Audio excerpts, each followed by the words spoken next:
निर्णय होता 18च्या वरतीच अर्ज करता येत होता, तोही वयाची अट शिथिल केली. कारण काही असे तरुण होते जे 16व्या 17व्या वर्षी जेलमध्ये गेले. तिसरा निर्णय आपण केला की 1 महिन्याच्या वरती ज्याला शिक्षा झाली त्याला 20,000 आणि 1 महिन्याच्या आत असेल त्याला 10,000 आणि स्पाऊस म्हणजे पती जर जेलमध्ये असेल तर पत्नी म्हणजे मृत्यूनंतर तर त्यांना अर्धी पेन्शन. पण यासोबत एक आग्रही मागणी मी केली आहे की लोकतंत्र सेनानी जे 19 महिने जेलमध्ये राहिले त्यांच्या पुढच्या पिढीला आपल्या पूर्वजांचा हा पराक्रमी इतिहास यासाठी एक ताम्रपट आपण दिलं पाहिजे. त्या ताम्रपटाचं आपण डिझाईनही केलं आहे. मुख्यमंत्री महोदयांना मी आग्रहाची विनंती करणार आहे की साधारणतः आत्ता 4103 हे हयात आहे आणि हयात नसेल जी काही संख्या असेल 200-300 वर्ष सुद्धा ते ताम्रपट टिकेल असं ताम्रपट दिलं पाहिजे. मुख्यमंत्र्याच्या सहीचं ताम्रपट त्याचं एक डिझाईन आपण तयार करून घेतलं आहे. मुख्यमंत्र्यांना अधिवेशन संपल्यानंतर या विषयावर मी विनंती करून बैठक लावणार आहे आणि हे ताम्रपट लोकतंत्र सेनानींना देण्याचा मी आग्रह करणार. एकीकडे मराठीचा मी त्याचा वापर करतो हसत होतो एकीकडे मराठी वाद चिघळते पण मराठी शाळा बंद केलेल्या आहे. मराठी शाळा परत आम्ही सुरू करू असंही बोलण्यात आलं होतं मागच्या अधिवेशनाला. त्या मराठी शाळा कधीपर्यंत सुरू होतील या बाबतीत हे मला माहित नाही आहे. मंत्री महोदय सांगतील. मी आमदार आहे. तुम्हाला तो मुद्दा मांडायचा असेल तर मग त्या मी मांडतो.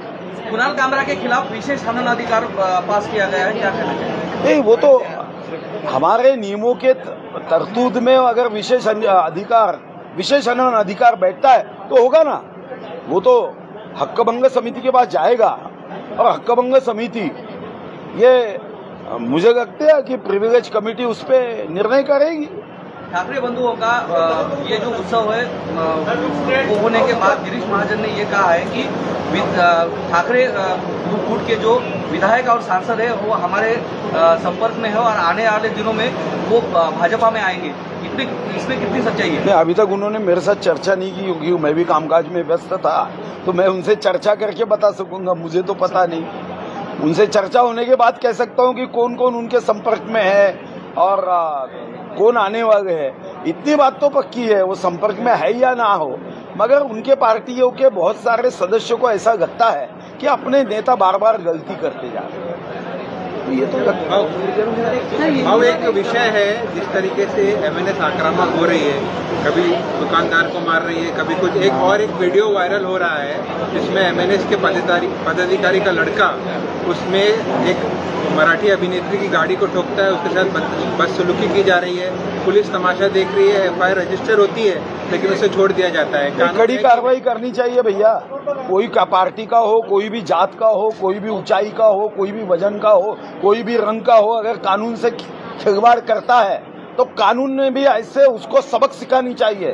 कानून के ऐसे फटके बैठने चाहिए कि बाद में इस जन्म में नहीं अगले जन्म में भी याद रखना चाहिए कि हम किसी से कैसे अभद्र व्यवहार कानून विरोधी जाके करते हैं. सर, कई सरकार सॉफ्ट होती हुई नजर आ रही है एमएनएस के साथ. नहीं, माननीय एमएनएस ने भाजपा का भी होगा तो नहीं छोड़ना चाहिए. अगर गलत काम करता है तो क्या भाजपा का है तो क्या आलिंगन करना चाहिए क्या? वो तो गलती हो जाएगी ना. कोई भी पार्टी का हो, गलत व्यवहार करेगा, कानून की धज्जियां उड़ाएगा, वो समझेगा कि कानून मेरे जेब में है तो उसको जेब से कानून निकाल के उसके गले में तो पट्टा बांधना पड़ेगा ना. धन्यवाद.